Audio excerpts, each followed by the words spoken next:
This tent has a retail price of £750. And that's it. Tent, including poles and everything. You're gonna like this one because in this video I am back. And Gary's back. Hello everybody. In the English Lake District. I am here to test out the world's most expensive tiny tent, but not just that, because I am videoing this entire video on the world's greatest and smallest pocket camera. And I thought that would be it, but I've also had one of the most stressful starts to any adventure in a long time. So let's head back to Belfast and see what all the fuss is about.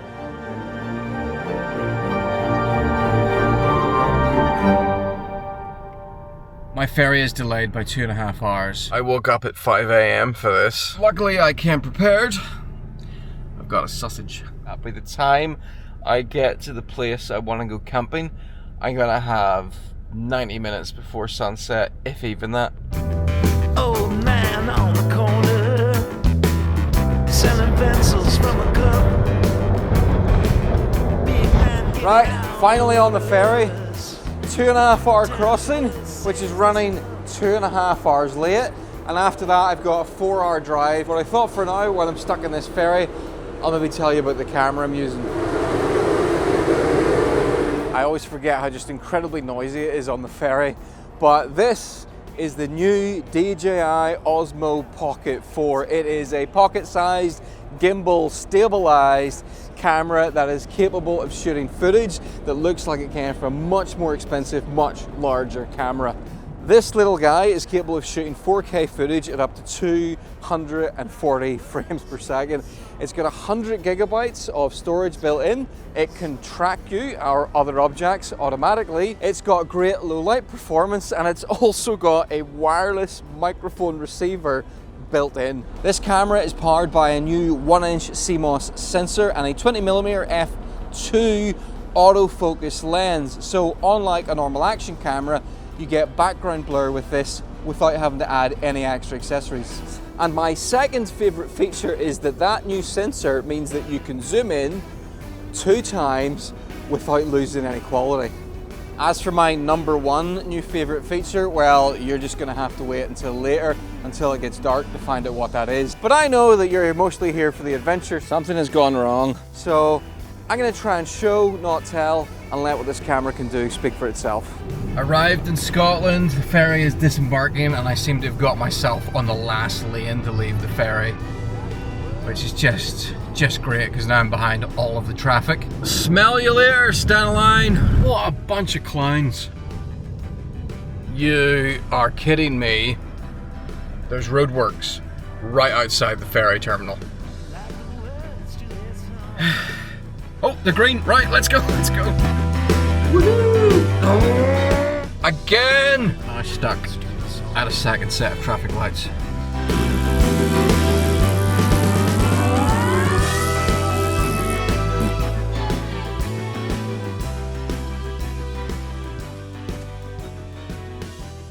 Well, I made it to Ennerdale, and this place is beautiful and the conditions are beautiful, but I'm having to completely change my plans, because originally I thought I was going to get here for 3-4 hours where I could head up the valley under the sun and explore the forest and the rivers, and it's just not going to happen, because in the next 30 minutes that sun is going to be behind that hill and there's going to be no light down here, so I'll be in the shade. So what I'm going to do instead, I'm going to hike up there, up that hill for sunset, watch the sunset up there. Leaving your van parked overnight in that car park is not allowed, but I've ended up with no choice. The free car park I was wanting to use is a few extra miles in that direction, and you can park there for free. But if I park there, it would have been dark by the time I got to here, so I've had no choice but to park there. I paid for a full ticket, £10, and I just gotta hope I'm not gonna come back there fine. And then I might camp up there, but also what I might do is I might come back down and explore the forest in the dark and try and find somewhere to camp in the dark. The sun's already gone behind that hill. I'm literally running to catch up with the sun. Run out into the dunes in the warm summer sand. Flowers of the ramble and time are all coming alive as they show forth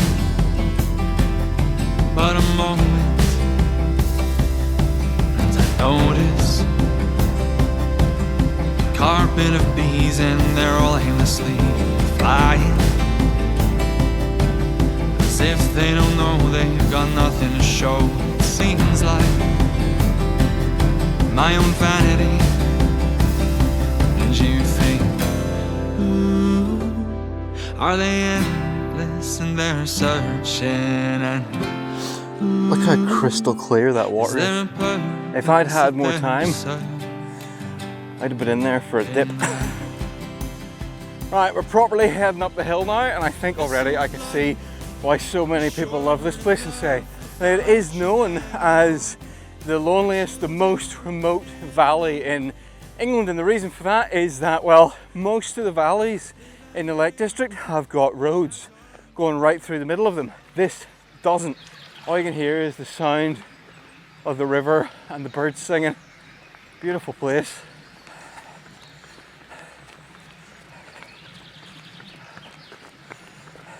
No! Not again. Why?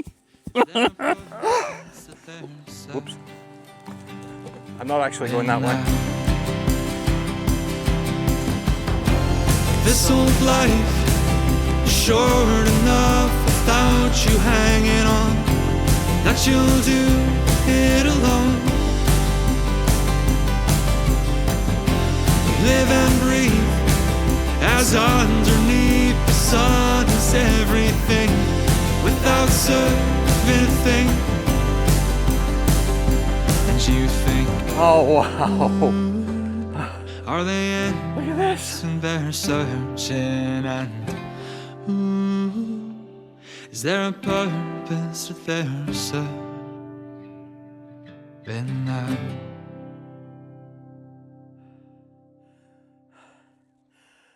whew, I made it. I made it before sunset. Right, the sun has nearly disappeared behind a cloud. So I want to see if I can get pitched before the sun does go down. And this is my tent. And this is my pillow. Entire tent, including poles, pillow for my head. The pillow is more than half the size of the tent. This is the Nordisk Lofton 1 ultra lightweight tent, and this entire thing, including the poles, weighs I think about 550 grams. Now, the material on this is ridiculously thin. It has a pole sleeve on the outside, so it's actually outer pitch first, which is quite nice. Look how short that folds down. It's like 20 centimeters. There's two poles. There's a main pole and a little foot pole. What do you see just how ridiculously small the lightest pegs that come with this are? That is it. Teeny tiny little peg. I've used these in the past. They actually work better than you think. And that's it pretty much up. If I'd practiced that, I probably could have done that in about, I'd say 2-3 minutes. Oh, there we go. It's more spacious than I thought it would be in here, which is ridiculous. I can't believe I'm saying that. I mean, that's all the size of the vestibule, but it's clever so that if you've got a thin mat on the inside, you just grab that and it gives you extra space. It's starting to get dark, so I think it's time to bring out my favorite feature of the new Osmo Pocket 4, and it is this little accessory. This is a magnetically attaching light that snaps onto, magnetically connects to the back of the camera. There's a little contacts in the back, and it gives you a really nice fill light. Watch this. I just clip it on the back. That's it, maximum brightness. That's it, minimum brightness. How good is that? This camera is already really good in low light for the size and class of camera it is. But if you just have a little bit of extra light to add to your subject, it makes such a difference. Like, here's a great example of this. If I turn around like this, that background, that sky, see the way my face goes dark? Because the sky is really bright, so you can't really see me. But now with this little fill light, I can just bump up the brightness and you can see the sky as well. At night, one of the hardest things is to actually illuminate your face so people can see you. And this little guy, right on the top of this, you can change it to warm. There's color settings. I didn't realize that. Sorry, my mind is blown here. So this button changes the brightness, and then this button changes it from sort of a cool white light to a warm light. Yeah.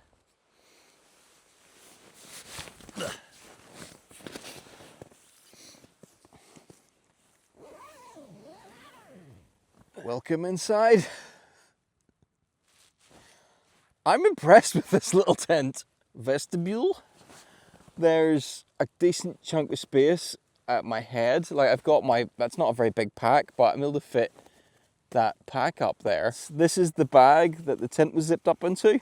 You turn it inside out, flip these clips up, and then zip it on here, and I've got a little pouch that's divided into 2 sections. I can't sit up, I can kneel up, and then I'm smacking my head off. But there's actually enough room to, yeah, I could get changed in here. See? Simple. Testing out these. These are kind of, this was a little DIY project, camping slippers, but the problem is the slippers are not waterproof. So I painted them with plasti dip. So I've got a super lightweight pair of slippers with a waterproof bottom on them. Clever. There's not a massive amount of room at the foot end there, but there is enough room that when I'm lying on this mat, you know, my toes, they're touching the top, but they're not like pressed up against it. Very appropriate for the Lake District is my Herdwick tube scarf. There we are, that's the camera plugged into the power bank. And the charging on this is rapid and it's nifty. It'll charge to 150 on a windy day. No. This camera has a new night mode, which I'm testing at the minute. That's pretty cool. I can see the stars with this tiny camera. Right, crucially important question. Can I cook in here? Could I cook in here? That's gonna work. That is gonna work. This tent has a retail price of £750. That's £200 more expensive than my previous most expensive tiny tent, which was £550. And just to clarify, I define a tiny tent as a small tent where everything fits down into its own pack. So it's not a trekking pole tent, because there are much lighter weight tents than this that have got a lot more space inside, but I don't count those as tiny tents because you have to carry trekking poles. My Axmid Pro, by the way, is bigger than this tent, lighter than this tent, but the pack size, it doesn't pack down anywhere near as small as this, which counts when you're trying to fit everything in like a 20-litre running pack. It's kind of a race tent. It's designed for trail runners who are running and want to carry absolute minimum stuff as possible. Looks like pasta's back in the menu, boys. Here we go. Hey Siri, set a timer for 15 minutes. 15 minutes. I'm not even sorry. It's cancelled. What? No, don't cancel it. And now I've got a little cozy hot water bottle for the next 14 minutes, but we're having a starter this evening, and this evening's starter, chicken soup. That's the chicken powder. Can't beat a hug from a bachelor's mug. You only get a hug From a bachelor's mug. From a bachelor's mug. No one advertises soup in a cup anymore. Oh, that tastes as bad as I remember. Oh, hold on.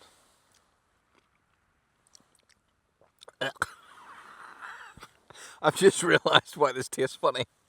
One of these bottles contains just water, and the other one, this one, contains, I'm just going to add in some more, we're now committed to it, contains sports drink. Oh, my chicken soup is combined with sugar and electrolytes. I have invented a new energy soup.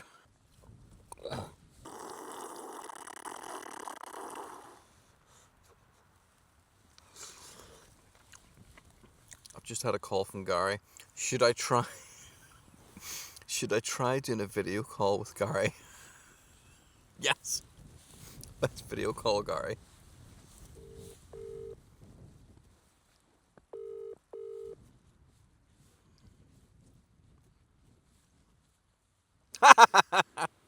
There he is. Yes. Welcome to the video, guy. Say hello to everybody. Hello. I can definitely say this was not staged or pre-planned, hence my dumbfounded expression. Well, you've been asking me to bring Gary camping again. Here he is. Yep. This is like my ideal way to go camping, from the comfort of my own living room in my armchair. Oh, here, we need to add this to the teaser for the video. And Gary's back. Say hello, everybody. Oh, no, you need to say hello, everybody, after I say that. And Gary's back. Hello, everybody. Gary, can we tell people what happened to you recently, or is that... Let's leave that off the table. I Oh, think. we'll leave that off. Right, okay. Actually, we're just leaving it to their imagination now, which will make it seem much worse. Gary, do you want some orzo pasta? Oh no, it's dripping everywhere. Here comes the airplane. Oh, that's so good! I love that. Go on, eat it. Are you trying to feed me pasta through the screen? Yeah, just say yum yum yum. No, no, no. I am going to take that spoon and put it somewhere. Listen. The wind has nearly completely died. The sky is totally clear. This is a really nice night. I think this is the first night in a long time that's felt, like a warm kind of spring, summer night. I love these kinds of nights.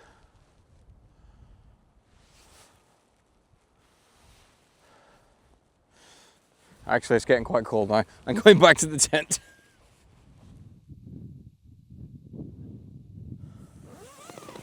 Good night.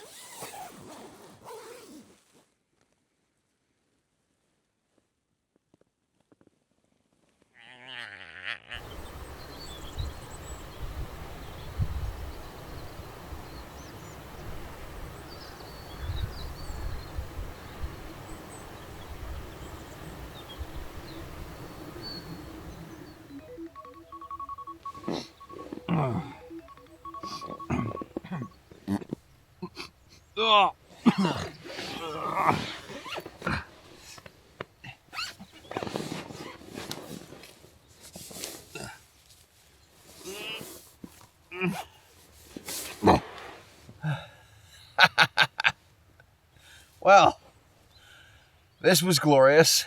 Welcome to Condensation City. This thing worked a treat. That's one of the best night's sleep I've had, although there's so much condensation in here. But the ground is absolutely soaking, so it probably would have happened in any tent.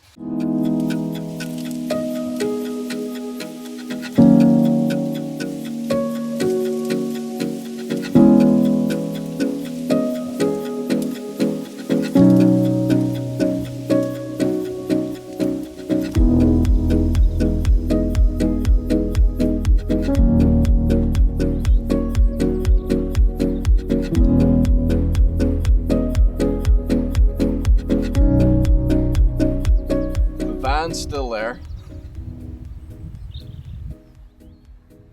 The only thing that's gone wrong this morning is I felt an itching on my leg. Took the trousers off and I had a tick. So that's my first tick of 2026.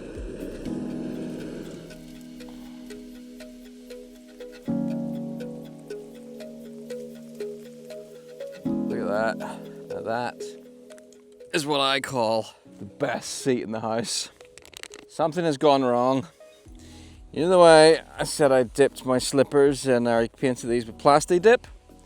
Well, I've just had a look and all of the Plasti Dip is gone. And I've been discovering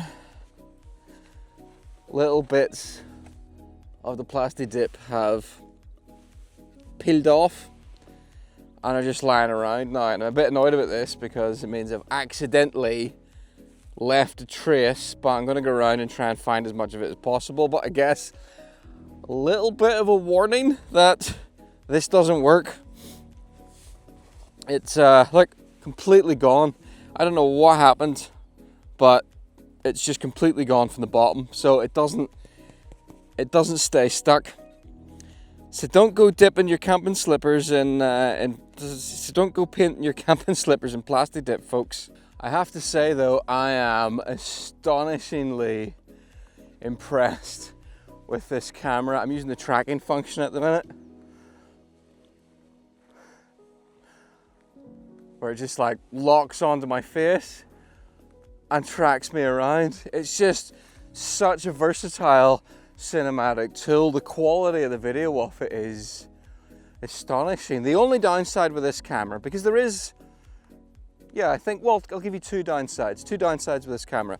Downside number one is that it's not waterproof. So it'll probably survive some light drizzle, but it's not going to survive, you know, really rainy conditions, which, to be honest, happens quite a lot in this part of the world and happens a lot through winter. So this is very much, for me anyway, a summer camera.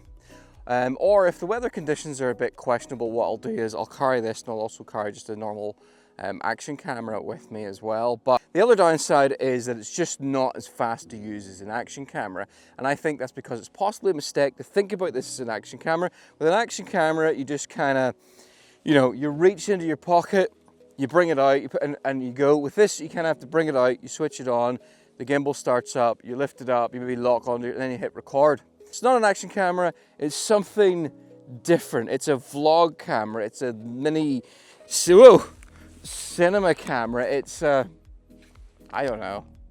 It's hard to categorize it, but all I know is I really, really like this little camera. Plus, just using the touch screen on my phone, see that? I can change the angle myself and I can stop the tracking. There we go, there's a better composition there. Look at that. Wild camping in the Lake District is kind of similar to Northern Ireland in that it's not officially legal, but if you kind of abide by some basic principles, it's generally tolerated, such as pitch high up, don't pitch on farmland. Don't come in groups, don't make a mess, don't light fires, be respectful, and don't pitch up in the middle of the afternoon. You can also, although I didn't do it, there's in that accessory kit, there's an extra pole. Now, that extra pole will let you bring that out like that. And you can put the pole here, and then you can peg that into the ground, and it'll give you a covered over area in case it's raining. It's a ridiculous amount of money for such a tiny cramped tent, but it's the best teeny tiny, totally not terrible tiny tent that I've ever used, at least. Right, let's get packed up. And that's it. Tent, including poles and everything.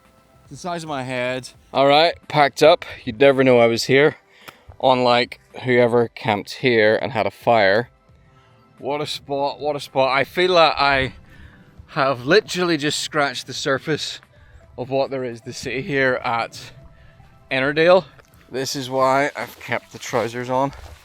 There's so much heather here and vegetation that brushes your legs as you go past, and that's exactly where the ticks tend to hang out. They sit there with their little legs waiting for you to brush past, and as soon as you go past they grab on.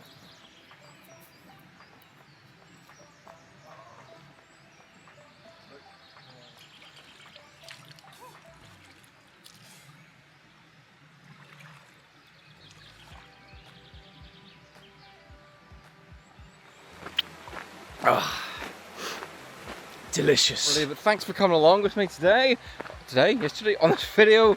Let me know what you think of this tiny little camera. I've been pretty impressed. Let me know what you think of the tiny tent, and I'll catch you on the next one.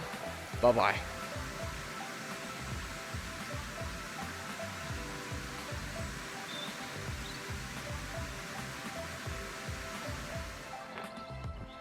Right, back at the car park.